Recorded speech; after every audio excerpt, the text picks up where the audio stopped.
Hello, bachcho. Let's read our question. So, our question says, what are the things the child sees on his way to the fair? Why does he lag behind? तो बच्चों ये question कहाँ से लिया गया है? The lost child में से।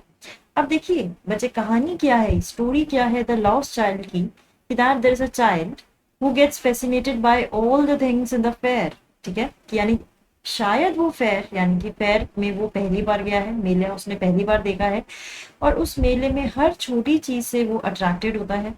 ठीक है, उसे हर चीज चाहिए, हर चीज के पीछे वो भागता है, और इसी कारण वो अपने माँ बाप से थोड़ा पीछे रह जाता है बार बार। ठीक है, तो हमें उन्हीं सब चीजों को डिस्कस करना है यहाँ पे। तो चलिए समझते हैं अपना आंसर।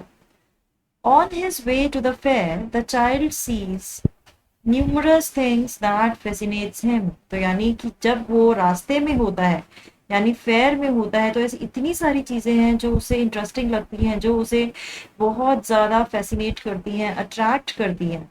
ठीक है, he sees flowering mustard field bustling with dragon flies. तो क्या देखता है कि इतनी बड़ी फील्ड है जो कि मस्टर्ड से भरी, मस्टर्ड के फूलों से भरी हुई है, और जहाँ पे ड्रैगन फ्लाइज उड़ रही हैं, बस्सल कर रही हैं।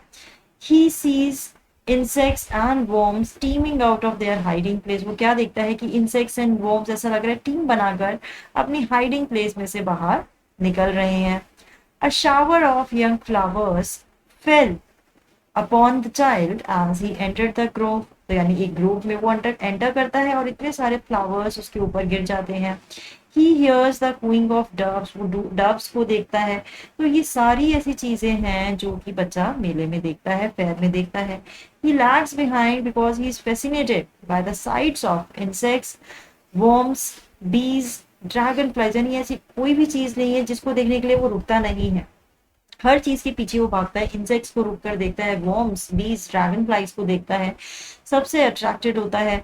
ही lags behind because he is fascinated by dragonflies, butterflies. His mouth waters when he sees sweetmeat seller and wants to have barfi barfi. तो यानी कि उसका तो मुंह में पानी आ जाता है जब वो स्वीट मीट सेलर को देखता है। ठीक है, he also get attracted by different colors of balloons। फिर वो balloons को देखता है, उसे वो भी बहुत अच्छे लगते हैं। and beautiful gardens।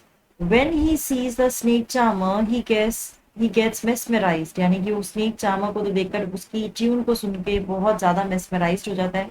whenever he sees something new and charming he gets distracted and lags behind his parents। जब भी वो कुछ नया देखता है तो पीछे हट जाता है, उसके माँ बाप आगे चले जाते हैं, उसको आवाज देते हैं, तब वो उनको यानी पेसअप कर पाता है, उनके साथ चल पाता है, अदरवाइज वो डिस्ट्रैक्ट हो जाता है। तो ये ऐसी सारी चीजें हैं जिससे जो हमारा जो बच्चा है फेयर में बहुत ज्यादा अट्रैक्टिव हो जाता है और पीछे रह जाता है अपने पेरेंट्स से। तो बच्चों, आई होप आपको ये आंसर समझ में आया होगा। All the best.